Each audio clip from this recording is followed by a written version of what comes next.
एक बड़ी खबर इस वक्त आ गई है। सुप्रीम कोर्ट में जो सुनवाई चल रही है याकूब मेमन की फांसी पर, उसका एक हिस्से का फैसला आ गया है और वो ये कि क्यूरेटिव याचिका पर सुनवाई नहीं होगी।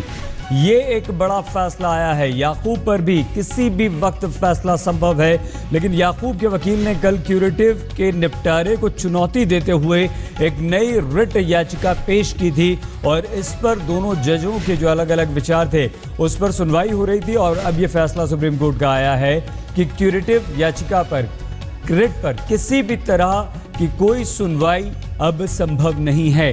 इस याचिका का विरोध करते हुए सुप्रीम कोर्ट के किसी भी आदेश को रिट याचिका में चुनौती नहीं दी जा सकती, ये कहा था। और ये भी कहा था कि क्यूरेटिव के निपटारे में कोई भी कमी या खामी नहीं है। याकूब पर फैसला इस वक्त लिखा जा रहा है और यह फैसला कभी भी आ सकता है, किसी भी वक्त फैसला आ सकता है। क्यूरेटिव पिटीशन पर तो फैसला आ चुका है और वो ये फैसला ये कि उस पर सुनवाई नहीं होगी। अब इस फैसले का मतलब क्या होता है? क्या याकूब को कल फांसी दी जाएगी? क्योंकि राष्ट्रपति के पास एक दया याचिका भी याकूब ने भेजी हुई है और राज्यपाल के पास पहले से वो लंबित है। तो याकूब पर फैसले का इंतजार यहां पर करना होगा। फैसला इस वक्त लिखा जा रहा है सुप्रीम कोर्ट में और जो फैसला आया है वो ये कि क्यूरेटिव याचिका पर सुनवाई नहीं होगी। क्यूरेटिव याचिका में खामी बताकर याकूब के वकील ने उसे चुनौती देने की बात की थी। फैसला इस वक्त सुनाया जा रहा है। याकूब पर फैसला, याकूब मेनन पर फैसला सुनाया जा रहा है और वो फैसला क्या होता है? क्या फांसी कल दी जाएगी? क्या फांसी टलेगी? जो एक बहुत बड़ा सवाल जिस पर सभी की निगाहें टिकी हुई हैं, वो बस अब से कुछ ही देर में साफ होने वाला है। क्यूरेटिव याचिका पर, क्यूरेटिव पिटीशन पर तो किसी भी तरह की सुनवाई से मना कर दिया है। ये फैसला तो आ चुका है, लेकिन याकूब पर सुप्रीम कोर्ट में इस वक्त फैसला सुनाया जा रहा है। तो याकूब के वकील ने क्यूरेटिव के निपटारे को चुनौती दी थी और एक नई रिट याचिका पेश कर दी थी। साहिल जोशी हमारे संवाददाता इस वक्त हमारे साथ जुड़ चुके हैं। साहिल, क्या मतलब है इस फैसले का? देखिए, अभी तक जो फैसला आया है उससे ये साफ होता है कि जो क्यूरेटिव पिटीशन ठुकराई गई थी 3 जजेस के बेंच ने, वो सही थी। ये सुप्रीम कोर्ट के ये 3 बेंच के जज ने कहा है। कोई प्रोसीजरल लैप्स नहीं है, जो याकूब मेमन के वकील का दावा था कि इससे पहले जब 2 जज के बेंच ये बात सुन रही थी, तब जस्टिस कुरियन ने जो मुद्दा उठाया था कि उस क्यूरेटिव पिटीशन सुनते समय रिव्यू पिटीशन जिन्होंने सुनी है उसमें से कोई एक जज उसमें होना चाहिए। ये जो उन्होंने बात रखी थी उसको लेकर जो उन्होंने एक अर्जी दाखिल की थी उसको ठुकरा दिया है और सुप्रीम कोर्ट ने साफ कर दिया है कि क्यूरेटिव पिटीशन अब दोबारा नहीं हो पाएगी, उस पर दोबारा सुनवाई नहीं हो पाएगी। दूसरा एक मामला कोर्ट जिस पर अभी सुनवाई करके अपना फैसला सुनाएगा वो ये है कि डेथ वारंट जो है वो क्यूरेटिव पिटीशन के सुनवाई के पहले निकाला गया था। ये याकूब के वकीलों का कहना है। उनका ये कहना है कि डेथ वारंट क्यूरेटिव पिटीशन पर फैसला होने के बाद निकाला जाना चाहिए था। उसका जो फैसला है उसके लिए रुकना चाहिए था, लेकिन जो नहीं रोका गया, टाडा कोर्ट का डेथ वारंट उससे पहले निकाला गया। इसको लेकर आपत्ति जताई है और उसको चैलेंज किया हुआ है डेथ वारंट को। उस पर अभी फैसला होगा, उसके लिए हमको रुकना पड़ेगा क्योंकि उस पर तय होगा कि क्या याकूब मेमन को कल फांसी होगी कि नहीं होगी। लेकिन इसमें और एक पेश should be shown to him as he was not a major partner in the criminal conspiracy and the planters were awarded life imprisonment and therefore death penalty did not be given to him.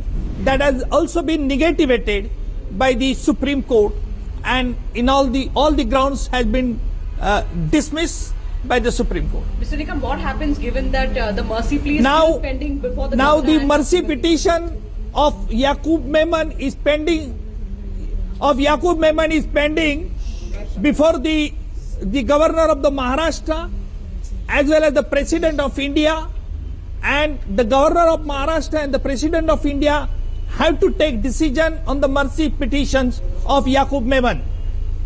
Supreme court ने जो याकूब मेमन की जो याचिका थी, जो 3-4 मुद्दे पे उन्होंने फाइल की थी, वो रिजेक्ट कर दी है।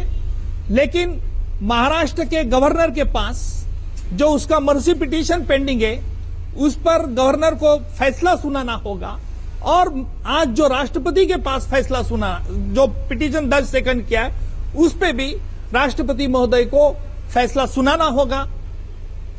सर अगर फांसी नहीं होती है तो इसका मतलब कि आगे 14 दिन के लिए आगे बढ़ गई, या फिर वेट किया जाए कि पहले उनका फैसला है उसके बाद 14 दिन चालू होंगे? जब तक मेरे राय से जब तक गवर्नर ऑफ महाराष्ट्र, राज्यपाल ऑफ महाराष्ट्र और राष्ट्रपति महोदय इस दया याचिका पर फैसला क्या सुनाते, इस पे आगे चल के कानूनी प्रोसेस डिपेंड रहती है। लेकिन आज जो कोर्ट की कानूनी, there is no legal impediment now so far in execution of the order of the death penalty subject to the orders or decision taken by the governor of the Maharashtra and the president of India on the mercy petition preferred by Yaqub Memon. So if a decision is not taken by later tonight, what happens then? Can you explain the scenario to us?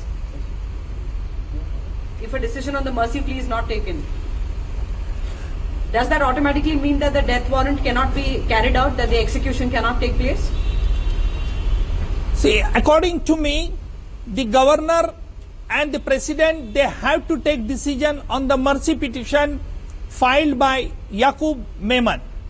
The mercy petition which was filed by Yaqub Memon 2-3 days back, and I think perhaps the governor of Maharashtra must have been waiting for the decision of the order of the Supreme Court. Now he is at liberty, though there was no direct any stay to the governor of Maharashtra from taking any decision on the mercy petition of Yaqub Memon.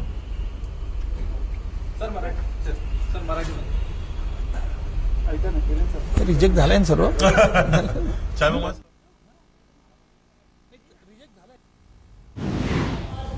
तो ये बड़ा फैसला यहाँ पर आ गया है, लेकिन अब इस वक्त सुप्रीम कोर्ट में जो फैसला सुनाया जा रहा है वो ये फैसला ये है कि याकूब मेमन को कल फांसी दी जाएगी या नहीं। डेथ पिटिशन पर भी एक सवाल जवाबों का दौर यहाँ पर चला है काफ़ी देर तक अदालत में, और उसके बाद अब उसी फैसले का इंतज़ार है।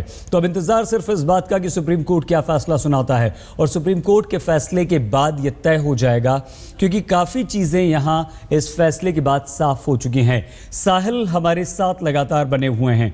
साहिल, क्या अब ये जो आखिरी फैसला आएगा उसके बाद यह तय हो पाएगा कि कल फांसी होगी या नहीं? देखिए, अब मामला थोड़ा पेचीदा बनता जा रहा है। अभी हमने सुना कि उज्जवल निकम ये कह रहे थे कि महाराष्ट्र के गवर्नर को भी इसके बारे में फैसला लेना होगा, क्योंकि उनके पास एक मर्सी पिटीशन आ चुकी है। हालांकि उनका ये मानना है कि अब चूंकि सुप्रीम कोर्ट ने कह दिया है कि क्यूरेटिव पिटीशन पर दोबारा सुनवाई नहीं होगी, तो गवर्नर अपना फैसला सुना देंगे। लेकिन जो राष्ट्रपति को उन्होंने एक नई अर्जी दी है, जो आज उन्होंने जेल अथॉरिटीज को दी है, जेल अथॉरिटीज उसको ड्यू प्रोसेस में राष्ट्रपति भवन तक पहुंचाएगी, उसके बारे में क्या उसके बारे में रुकना चाहिए या नहीं रुकना चाहिए, ये भी एक तय करना होगा। दूसरी तरफ सुप्रीम कोर्ट पर सबकी निगाह है, क्योंकि सुप्रीम कोर्ट अब अहम फैसला देगा कि क्या डेथ वारंट को स्टे लगा दिया जाए, क्या डेथ वारंट सही तारीख पर जारी कर दिया गया था, और क्योंकि 14 दिन पहले डेथ वारंट अप्रैल में निकला था, 14 दिन पहले उनके परिवार वालों को बताया गया, उसके बाद ये पूरी बात निकलकर बाहर आ गई, और उसके बाद क्यूरेटिव पिटीशन से लेकर बाकी सारी चीजें याकूब के वकीलों की तरफ से शुरू हो गई। तो अब ये जो मुद्दा बार बार उठाया जा रहा है याकूब मेमन के वकीलों की तरफ से कि जब क्यूरेटिव पिटीशन फाइल किया गया था सुप्रीम कोर्ट में, तो क्यों डेथ वारंट उससे पहले निकाला गया, उस पर सुप्रीम कोर्ट क्या रुख लेती है, क्या राष्ट्रपति को जो दया की अर्जी अब भेजी गई है उसको लेकर क्या रुख लेती है, क्योंकि एक पूरा अनप्रेसिडेंटेड मामला है। इस तरीके की घटना इससे पहले कभी नहीं हुई थी। दो जज एक दूसरे के खिलाफ बात करते हैं, कहते हैं दो जज की सहमति नहीं बन पाती, उसके बाद 3 बेंच के जज के पास ये मामला जाता है, वो कहते हैं कि क्यूरेटिव पिटीशन सही है, लेकिन दूसरे मामले पर अभी सुनवाई वहां पर चल रही है। तो कुल मिलाकर कोई ठोस ये बता नहीं पा रहा है। दूसरी तरफ महाराष्ट्र सरकार का ये कहना है कि वो डेथ वारंट एग्जीक्यूट कर रहे हैं। डेथ वारंट को जब तक स्थगिति नहीं मिलती तब तक वो इस पे कुछ नहीं कर सकते, उनका काम है एग्जीक्यूशन का, और वो एग्जीक्यूशन करेंगे। आज सुबह महाराष्ट्र के मुख्यमंत्री को बयान देना था महाराष्ट्र के विधानसभा में ये पूरे मामले को लेकर, लेकिन उन्होंने वो बात टाल दी। सदन भी नहीं चल पाया क्योंकि शिवसेना बीजेपी के सदस्यों ने काफी हंगामा किया, लेकिन वो इसलिए उन्होंने टाल दिया क्योंकि वो उनको भी सुप्रीम कोर्ट के फैसले का इंतजार है। तो अभी इस बात को लेकर संदेह बना हुआ है कि क्या याकूब मेमन को कल फांसी दी जाएगी कि नहीं दी जाएगी। दूसरी एक अहम बात यहां पर मैं कहना चाहता हूं कि जेल प्रशासन अपनी कार्रवाई पूरी तरीके से कर रहा है। 14 दिन पहले से रेगुलर मेडिकल चेकअप किया जाता है, उनका मेंटल हेल्थ का भी चेकअप किया जाता है जिनको फांसी चढ़ाया जाना है। 14 दिन से लगातार ये चेकअप हो रहा है। आज भी ये चेकअप किया गया था, जेल प्रशासन का कहना है कि उनकी मानसिक स्थिति ठीक है। याकूब मेमन की जो एडिशनल डीजी है महाराष्ट्र प्रिजन के मीरा बोरवणकर, वो भी वहां पहुंच चुकी है। एडिशनल सिक्योरिटी वहां पर लगा दी गई है। याकूब मेमन के भाई सुलेमान मेमन, जिनको बरी कर दिया गया था 1993 ब्लास्ट मामले से, वो नागपुर पहुंच चुके हैं। साहिल, उनके हम दूसरे आपकी पूरी चचेरे बात भाई वहां पर सुनेंगे। ने खारिज कर दिया है क्यूरेटिव पिटीशन पर अब कोई सुनवाई नहीं होगी। याकूब के वकील रामचंद्रन ने जो दलील दी थी वो खारिज कर दी है और अब याकूब के डेथ वारंट पर इस वक्त फैसला सुनाया जा रहा है। मतलब ये कि किसी भी वक्त सुप्रीम कोर्ट से ये फैसला आ सकता है और याकूब के लिए सारे के सारे कानूनी विकल्प हैं वो बंद हो चुके हैं। महाराष्ट्र के राज्यपाल ने भी याचिका खारिज कर दी है। ये भी दया याचिका थी, यानी कि सुप्रीम कोर्ट से महाराष्ट्र के राज्यपाल से, दोनों जगह से याकूब मेमन की दया याचिकाओं को खारिज कर दिया गया है। क्यूरेटिव याचिका पर अब कोई सुनवाई नहीं होगी। मतलब ये हुआ कि लगभग फांसी दिया जाना याकूब मेमन को तय माना जा रहा है, लेकिन सुप्रीम कोर्ट में इस वक्त फैसला लिखा जा रहा है और वो फैसला कभी भी किसी भी वक्त आ सकता है। आज ही याकूब मेमन की तरफ से राष्ट्रपति प्रणब मुखर्जी को भी दया याचिका दोबारा दी गई थी, जिस पर फैसला राष्ट्रपति की तरफ से भी आना है। लेकिन सुप्रीम कोर्ट में आज सुबह से जो क्यूरेटिव याचिका पर, पिटीशन पर जो सुनवाई चल रही थी, डेथ वारंट रद्द किए जाने पर जो सुनवाई चल रही थी, उस पर फैसला आना बाकी है। लेकिन क्यूरेटिव पिटीशन पर फैसला आ चुका है। महाराष्ट्र के गवर्नर का फैसला आ चुका है और महाराष्ट्र के गवर्नर ने भी दया याचिका को साफ तौर पर खारिज कर दिया है। मतलब ये कि याकूब मेमन को फांसी दिए जाने का जो रास्ता था और अदालत वो फांसी को रद्द करने के लिए गया था, वो लगभग बंद होता हुआ दिखाई दे रहा है। सिर्फ एक डेथ वारंट को रद्द करने की जो याचिका है उस पर फैसला आना बाकी है और वो भी सुप्रीम कोर्ट में इस वक्त फैसला लिखा जा रहा है और वो फैसला किसी भी वक्त आ सकता है।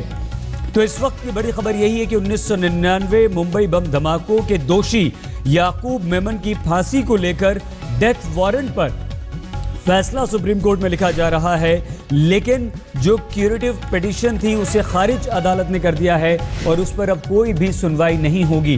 दो और याचिकाएं दायर की गई थी याकूब मेमन की तरफ से, जिसमें एक महाराष्ट्र के राज्यपाल को और दूसरी राष्ट्रपति को थी। महाराष्ट्र के राज्यपाल ने भी दया याचिका को खारिज कर दिया है। और इस वक्त हम आपको सीधे लिए चलते हैं उज्ज्वल निकम, सरकारी वकील कुछ कह रहे हैं। सुनाते दया याचिका किसी ने के ये बड़ा इंपॉर्टेंट नहीं रहता, लेकिन क्यों किसके तरफ से कोई कौन मुलजिम था, उसने क्या गुनाह है, इस पे ध्यान दिया जाता है। और मुझे लगता है कि जो राष्ट्रपति महोदय ने किया है उस पे अभी क्या राष्ट्रपति सेकंड इस पे फैसला लेते हैं, इस पे सबकी निगाह है।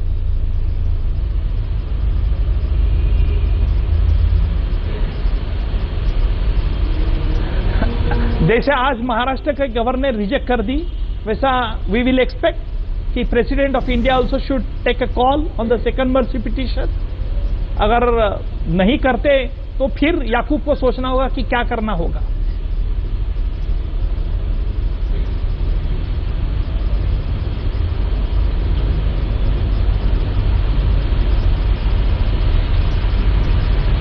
नहीं, इस पर मैं कुछ नहीं कह सकता हूं क्योंकि it is the choice of the condemned accused, उसका चॉइस है, लेकिन कानूनी कोई अभी इंपीडिमेंट नहीं, इतना बात मैं जरूर कह सकता जी।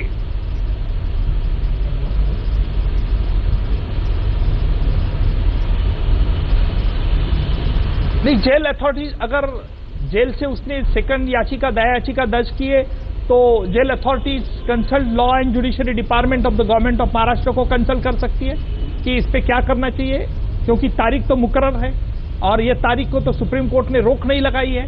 तो लीगल इंपीडिमेंट एग्जीक्यूशन ऑफ डेथ के लिए कोई प्रॉब्लम नहीं है जी।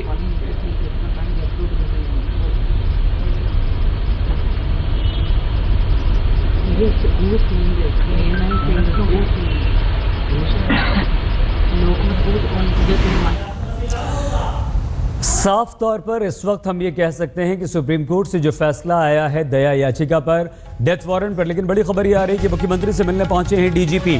मुख्यमंत्री देवेंद्र फडणवीस महाराष्ट्र के मुख्यमंत्री से इस वक्त महाराष्ट्र के डीजीपी मिलने पहुंचे हैं, मतलब इसका क्या होता है? क्या याकूब मेमन की फांसी की तैयारियां पूरी हो चुकी हैं? कमलेश सुतार हमारे संवाददाता इस वक्त हमारे साथ हैं। कमलेश, अगर डीजीपी मुख्यमंत्री से मिलने पहुंचे हैं तो इसका क्या मतलब निकाला जाए?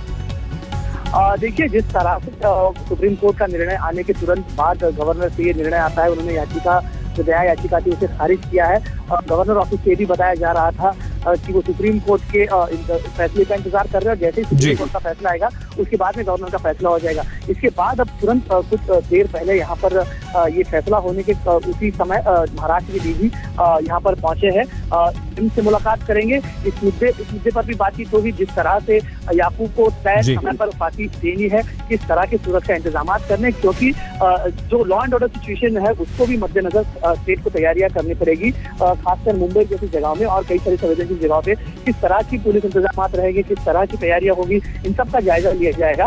क्योंकि याकूब की फांसी अगर होती भी है तो उसका रिपरकशन कई स्टेट पर ना है, उसका लॉ एंड ऑर्डर पे असर ना पड़े, इसका पूरा जायजा लिया जाएगा और किस तरह से एग्जीक्यूशन होगा, इन सब चीजों पे बातचीत होने की यहाँ पर उम्मीद है। कमलेश, क्या हम इस संभावना पर बात कर सकते हैं कि सुप्रीम कोर्ट का जो फैसला दया याचिका को खारिज करने का आया है, डेथ वारंट पर फैसला कुछ ही देर में आने वाला लिखा जा रहा है, कल ज्यादा संभावना अब याकूब मेमन की फांसी की बढ़ चुकी है? कमलेश जी, देखिए, स्टेट पिछले 3-4 दिनों से जिस बात पर बहस हो रही थी, हम लगातार राज्य के गृह मंत्रालय के सूत्रों से हम संपर्क बनाए थे। उनका यही कहना था कि सुप्रीम कोर्ट का फैसला चाहे जो भी आए, हमको अपनी वक्त के हिसाब से ही करनी पड़ेगी, क्योंकि इस सिर्फ मामला एक फांसी का नहीं है, इससे जुड़ी हुई जो कानून और व्यवस्था की परिस्थिति होगी उस पर भी हमको तैयारियां करनी पड़ेगी। याकूब की फांसी को लेकर भी बाकी सब तैयारियां उसको भी पूरा करना पड़ेगा। तो जिस तरह से सुप्रीम कोर्ट का फैसला आया है और उसके मद्देनजर अब राज्य के डीजीपी मुख्यमंत्री से मुलाकात कर रहे हैं, इससे यही बात बनती कि राज्य सरकार अपनी पूरी तैयारी में है कि कल चाहे जो भी सुप्रीम कोर्ट का निर्णय है, लेकिन अपनी तैयारियां जगह पर हो, मुस्तैद हो। बहुत धन्यवाद कमलेश। फिलहाल इस जानकारी का कमलेश सुतार हमारे संवाददाता जानकारी दे रहे थे। महाराष्ट्र के मुख्यमंत्री देवेंद्र फडणवीस से मिलने डीजीपी पहुंचे हैं महाराष्ट्र के। मतलब ये हुआ कि याकूब मेमन की फांसी की तैयारियों के मद्देनजर सरकार ने सारी की सारी तैयारियां कर ली हैं, लेकिन नागपुर में जहां पर याकूब मेमन को ये फांसी दी जानी है, जिस जेल में, वहां पर मौजूद है हमारी संवाददाता अमृता शेड़गे। अमृता, क्या कोई जानकारी मिल पाई है कि किस तरह की तैयारियां फांसी को लेकर होती हैं और क्या वो सभी तैयारियां जेल में पूरी हो चुकी हैं?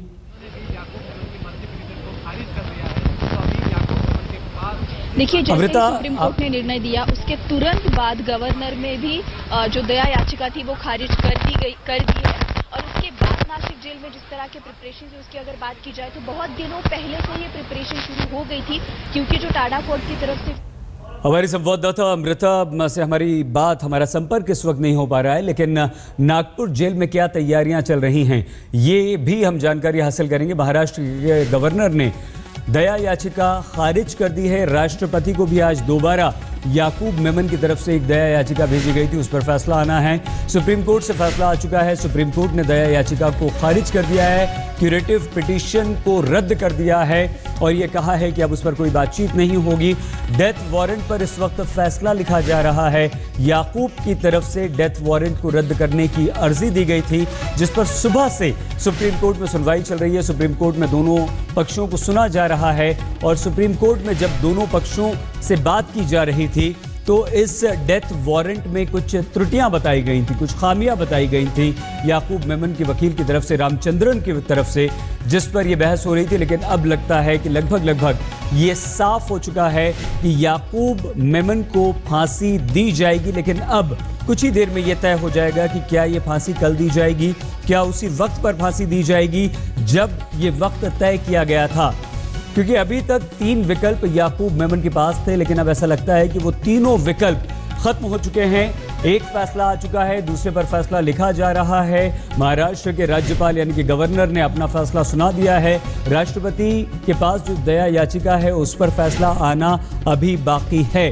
तो अब सुप्रीम कोर्ट ने साफ तौर पर यह कह दिया है कि याकूब मेमन की क्यूरेटिव पिटीशन पर कोई सुनवाई नहीं होगी और फांसी पर अब चंद मिनट में, कुछ ही देर में फैसला, ये फैसला कभी भी किसी भी वक्त आ सकता है, क्योंकि सुप्रीम कोर्ट में इस वक्त फैसला लिखा जा रहा है। महाराष्ट्र के गवर्नर खारिज कर चुके हैं दया याचिका। सुप्रीम कोर्ट ने दया याचिका को खारिज कर दिया है। अब याकूब मेमन के पास फांसी से बचने के विकल्प बहुत कम बचे हैं और जिसमें सिर्फ एक विकल्प है और वो विकल्प है राष्ट्रपति का। तो राष्ट्रपति की तरफ से किस तरह का फैसला आता है इस पर नजर है, लेकिन उससे पहले फैसला सुप्रीम कोर्ट की तरफ से आ जाएगा। डेथ वारंट को रद्द करने की जो अपील की है, जो याचिका दायर याकूब मेमन के वकीलों की तरफ से की गई है, उस पर सुप्रीम कोर्ट किसी भी वक्त फैसला सुना सकता है। अब फैसला इस वक्त लिखा जा रहा है, सारी दलीलें पूरी हो चुकी हैं। याकूब के वकील राजू रामचंद्रन की बात भी इस वक्त हो चुकी है, यानी कि वो अपनी बात रख चुके हैं। Well, this is on expected lines because I myself thought that there is no such practice, that only the judges who heard the review petition should only consider the curative petition. So the decision is on expected lines, and I believe that now, so far as the Supreme Court is concerned, there is no hurdle in the way of execution. और sir supreme court के द्वारा जो petition है, जो कि curative petition है, जो कि याकूब मेनन के द्वारा डाला गया था, वो जो है खारिज कर दिया गया। इस पर आपकी क्या प्रतिक्रिया है? ऐसा तो लगता था, क्योंकि ऐसी कोई कानून तो नहीं है, ना कोई रूल है कि जिन जजेस ने रिव्यू पिटीशन खारिज की हो वही जजेस क्यूरेटिव पिटीशन भी सुनेंगे। ऐसा तो नहीं हुआ, मगर क्योंकि जज साहब ने ये क्वेश्चन रेज़ किया था तो मैं समझता हूँ कि सुप्रीम कोर्ट ने सारे पहलू देख लिए होंगे और इसलिए अब कोई और दावपेच लगाने का गुंजाइश नहीं है। So even the Maharashtra governor has just now rejected Yakub Menon mercifully. Your comment to this? Well, the governor is bound to reject if that is the advice given by the state government.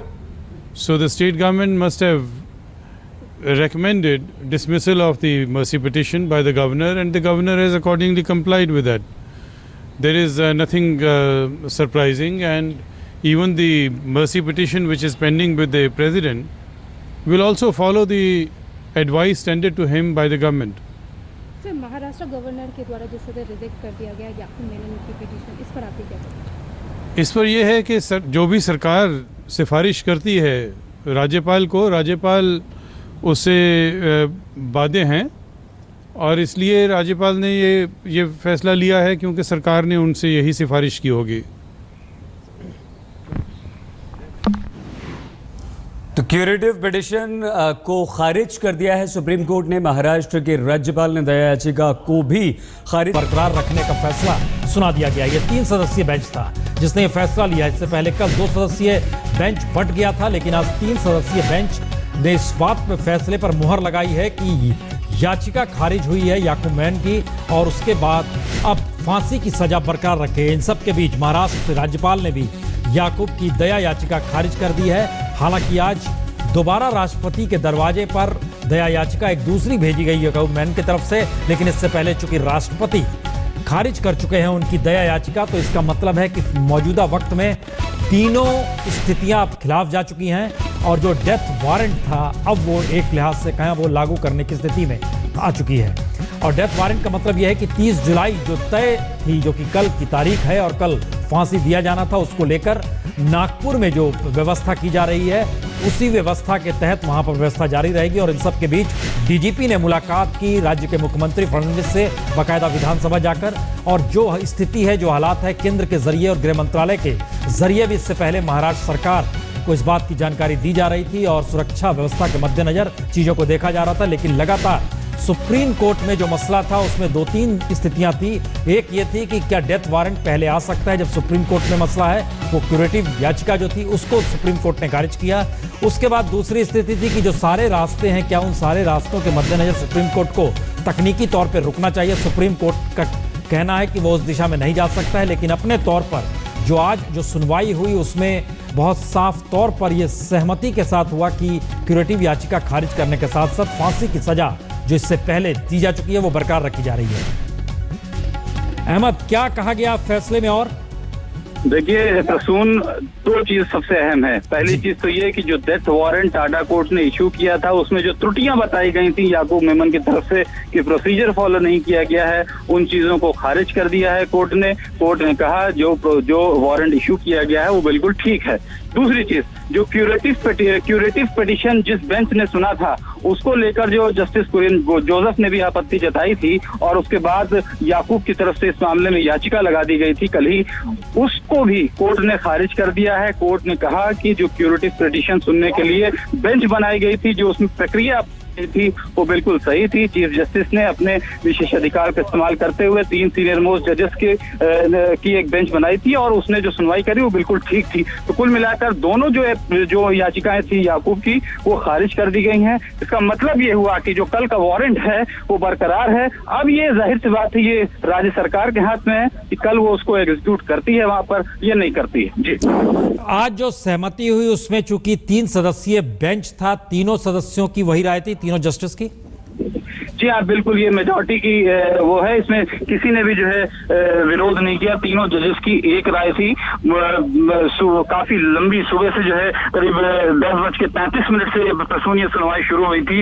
लंबा चौड़ा argument हुआ। इसमें जो याकूब मेमन के वकील हैं राजू रामचंद्रन, उनकी तरफ से जो है वही बातें जो उन्होंने कल भी कोर्ट में कही थी डबल जज के सामने, वही सारी बातें आज यहाँ पर भी कही और उसमें ये बताया भी कि उन्होंने जस्टिस कुरियन की तरफ से जो बातें रेस की गई थी उसी के आधार पर ग्राउंड बनाते हुए ये याचिका लगाई है। क्यूरेटिव पिटीशन को जो चैलेंज किया है, क्यूरेटिव बेंच को जो चैलेंज किया था, उसके बाद अटॉर्नी जनरल की तरफ से साफ तौर पर ये कहा गया कि जो मेरिट्स हैं इस पूरे पिटीशन में कुछ भी नहीं है।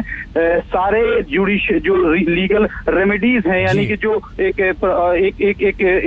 कैदी के सामने जो भी उसको फायदे मिल सकते हैं, जो भी ऑप्शन उसके सामने, वो सारे सेचुरेट हो चुके हैं। याकूब मेमन उन सब का उपयोग कर चुका है और इस पिटीशन में कोई दम नहीं है, इनको खारिज किया जाना चाहिए। और आखिरकार उसमें जो छोटी छोटी कानून की पेचीदगियां थी उन सब पर जो है बहस हुई और कोर्ट खारिज कर दिया है। अहमद, इसका मतलब यह माना जाए कि डेथ वारंट जो जारी किया गया था 30 तारीख को लेकर फांसी की सजा देने के मद्देनजर, अब वो 30 तारीख तय है और हालांकि आप बता रहे हैं सुप्रीम कोर्ट ने उस पर कमेंट किया या नहीं किया?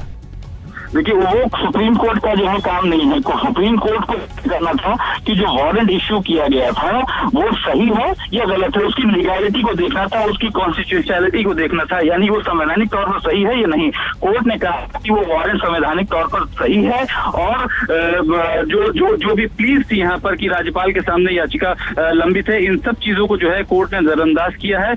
अब ये राज्य सरकार के हाथ में है। राज्य सरकार अगर चाहे तो कल जो है उसे एग्जीक्यूट अगर कराना चाहे वारंट को तो करा सकती है, उस पर कोर्ट ने कोई रोक नहीं लगाई है। जी, बहुत शुक्रिया जेम जानकारी के लिए। इसका मतलब है अब राज्य सरकार को यह तय करना है, फाइनल डिसीजन लेना है कि कल सुबह जो पहले से निर्धारित था डेथ वारंट जो टाडा कोर्ट की तरफ से जारी किया गया था और जिसको लेकर सुप्रीम कोर्ट में इस बात की अपील की गई थी कि जब रास्ते किसी भी शख्स के पास होते हैं तो उससे पहले किस रूप में कैसे होगा। और यह खबर इस बीच आ गई है कि कल सुबह 7 बजे याकूब मेनन को फांसी दी जाएगी। नागपुर की जेल में वो बंद है और नागपुर की जेल में ही वहां पर पूरी पुख्ता व्यवस्था की गई है फांसी दिए जाने की और ये पिछले 1 हफ्ते से चल रहा था। हालांकि इन सब के बीच मसला राज्यपाल के पास भी गया दया याचिका को लेकर, जिसे अब से कुछ देर पहले राज्यपाल ने खारिज कर दिया, महाराष्ट्र के राज्यपाल ने। और इन सब के बीच सुप्रीम कोर्ट की तरफ से इस बात के भी खुले संकेत अब निकल कर आ गए हैं कि जो डेथ वारंट था वो सही था और क्यूरेटिव याचिका पर दोबारा चर्चा नहीं की जा सकती है। उस पर जो सुप्रीम कोर्ट का फैसला था उसने खुद को उस पर बरकरार रखा है।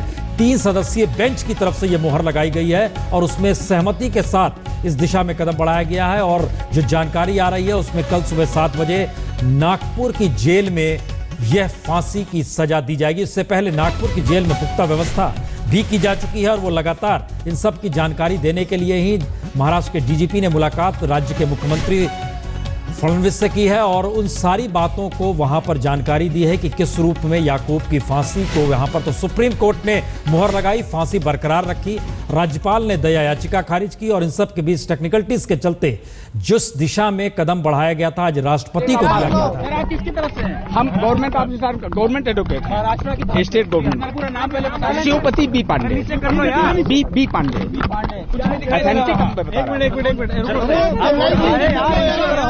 अब ठीक है। आज सर्वोच्च न्यायालय ने अपने आदेश में याकूब मेनन की रीट को खारिज किया। उन्होंने कहा कि क्यूरेटिव पिटीशन जो डिसाइड किया था 3 जज बेंच ने अर्लियर वो सही है। अरे माइक नीचे करो ना, माइक नीचे करो मेरे भाई, कैसे दिखेगा उनको कैमरा कैसे? माइक नीचे कर लो, हाथ माननीय न्यायालय ये नहीं कोई कहेगा, ये एग्जीक्यूटिव एक्शन है। ये माननीय न्यायालय ने कहा कि जो डेथ वारंट है वो इन ऑर्डर है। अब ये फांसी कल होगी कैसे? ये मैं नहीं जानता, एग्जीक्यूटिव एक्शन है ये, कोर्ट ये थोड़ी कहती है। कोर्ट ने ये कहा कि issuance of warrant is in order, curative petition decided by 3 जज, issued the death warrant is valid, writ petition dismissed। Sir थोड़ा हिंदी बता दीजिए। 3 चीज बता दें। याकूब मेनन की याचिका खारिज कर दी गई माननीय सर्वोच्च न्यायालय द्वारा, और उन्होंने कहा कि जो डेथ वारंट है वो इन ऑर्डर है। इसके पहले जो क्यूरेटिव पिटीशन डिसाइड किया गया था 3 जज द्वारा वो सही है, और इनकी रीट पिटीशन जो फाइल हुई थी उसको खारिज कर दिया। ये नहीं कर सकती है जुडिशरी, ये एग्जीक्यूटिव का एक्शन है।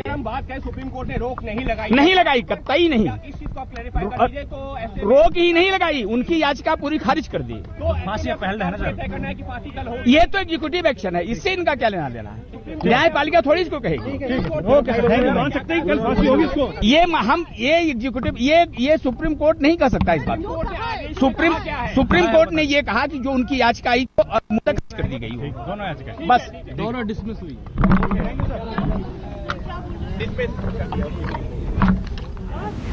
तो फांसी की सजा बरकरार है और कल सुबह नागपुर जेल में सुबह 7 बजे फांसी दी जाएगी। और ये बतला दें कि नागपुर जेल में इसकी तैयारी पूरी कर ली गई है, और पूरी तैयारी के मद्देनजर ही वहां पर बाकायदा 22 लाख रुपए आवंटित भी किए गए राज्य सरकार के, जिसके जरिए कि पूरी फांसी की सजा को बरकरार रखा जाए। और यह भी जानकारी आ रही है कि यह भी संभव है कि फांसी दिए जाने के बाद नागपुर जेल के भीतर ही दफनाया भी जा सकता है, अगर किसी तरह से कोई सुरक्षा या इन सब के मद्देनजर किसी तरह के किसी थ्रेट की लगती है स्थिति, तो नागपुर जेल में ही। और नागपुर जेल में इससे पहले 1985 में अमरावती के वानखेड़े भाई थे, उनको फांसी दी गई थी। और नागपुर जेल में इस तरह की व्यवस्था है वहां पर फांसी दिए जाने की, और सिर्फ वहां पर चबूतरा और जो ग्रिल लगाना था वो काम पिछले 1 हफ्ते से चल रहा था। इस वक्त अमेरिका शेडे हमारे साथ अमृता चूंकि जुड़ी हुई है नागपुर से ही। अब सुबह 7 बजे फांसी की सजा दी जाएगी। अमृता, वहां किस तरह की हलचल है, और पिछले 1 हफ्ते से चूंकि तैयारी चल रही थी, अब वहां पर इसको लेके किस तरह की तैयारी तेजी आएगी? अमृता।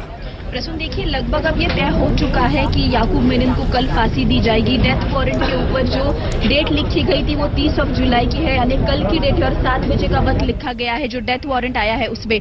उसी के हिसाब से अब ऐसे लग रहा है, चित्र जैसे सामने आता दिखाई दे रहा है कि उसी के हिसाब से फांसी होगी। नागपुर जेल में प्रिपरेशंस पिछले 1 हफ्ते से पूरे हो चुके हैं, क्योंकि अब तक सुप्रीम कोर्ट का नतीजा नहीं आया था, इसलिए 30 तारीख ही फाइनल मानकर प्रिपरेशन शुरू कर दिए गए थे यहाँ की जेल के अथॉरिटीज की तरफ से, और अब ये लगभग तय हो गया है। पूरी तरह से फांसी यार्ड की जो तैयारी है वो पूरी हो गई है। यहाँ पर सुरक्षा व्यवस्था काफी बढ़ा दी गई है, पुलिस फोर्स काफी तैनात है, जेल के अंदर हो बाहर हो। नागपुर में हर रास्ते पर चेकिंग किया जा रहा है, हर गाड़ी का चेकिंग हो रहा है। हमने डीसीपी के यहाँ से बात की तो उन्होंने भी यही कहा कि हमें इंस्ट्रक्शंस दिए गए हैं कि जो जो सेंसिटिव एरियाज है नागपुर में वहां पर सिक्योरिटी तैनात कर दी जाए। उसमें एयरपोर्ट है, आरएसएस का मुख्यालय है यहाँ।